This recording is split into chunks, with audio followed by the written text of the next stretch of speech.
You ask Tiger to solve. This deals with linear equations with one unknown. The final result is n equals -2. Let's solve it step by step. Simplify the expression. Expand the parentheses. Simplify the arithmetic. Group all in terms on the left side of the equation. Add 5 into both sides.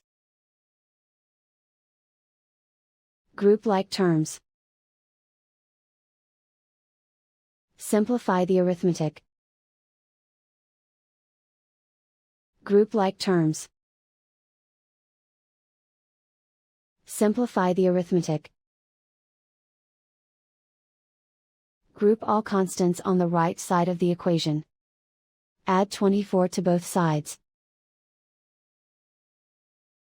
Simplify the arithmetic.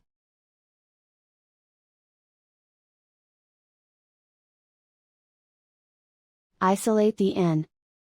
Divide both sides by 3. Simplify the fraction. Find the greatest common factor of the numerator and denominator. Factor out and cancel the greatest common factor. And so the final result is n equals -2.